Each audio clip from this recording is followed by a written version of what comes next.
નમસ્કાર, સ્વર્ણિમ ન્યૂઝમાં આપનું સ્વાગત છે. હું છું એઆઈ એન્કર તાનિયા. ડબલ પોર મુખ્ય નર્મદા નહેર શાખામાં અનેકો જગ્યાએ મોસમોટા ગાબડા પડ્યા છે. સરદાર સરોવર નર્મદા નિગમ દ્વારા નર્મદામાંથી પસાર થતી પોર શાખા જે મુખ્ય નહેર ગણવામાં આવે છે, જે ડભોઈમાંથી પસાર થાય છે, જે નહેરમાં મસમોટા ગાબડા પડી ગયા છે. ગ્રાઉન્ડ ઝીરો એક્સક્લુઝિવ અહેવાલ, જેમાં સ્પષ્ટપણે અનેકો જગ્યાએ કેનાલમાં મસમોટા ગાબડા પડ્યા છે, જે કેમેરામાં કેદ થયા છે. મહત્વની અને નોંધનીય બાબત એ છે કે ડભોઈ નર્મદા નિગમની ઓફિસથી માત્ર 200 મીટર દૂર આવેલી છે.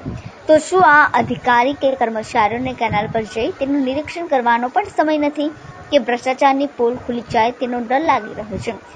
પોર મુખ્ય શાખા નહેરમાં નર્મદા નિગમ દ્વારા આ કેનાલને રિપેરિંગ કરવા માટે કોન્ટ્રાક્ટ ટેન્ડર બહાર પાડવામાં આવે છે, પરંતુ કેટલાક અધિકારીઓની અને કર્મચારીઓની મિલીભગતથી તેમના પાપે કોન્ટ્રાક્ટરોને જાણે ફાવતું મળી જાય છે તેવી રીતે તકલાદી મટીરીયલનો ઉપયોગ કરીને જેવા ઠીંગડા માટે રિપેરિંગ કરી દેવામાં આવે છે, પરંતુ તે રિપેરિંગ ટકતું નથી, જેના કારણે આ મુખ્ય નહેર પોર શાખામાં ઠેર ઠેર ગાબડા પડેલા જોવા મળ્યા હતા.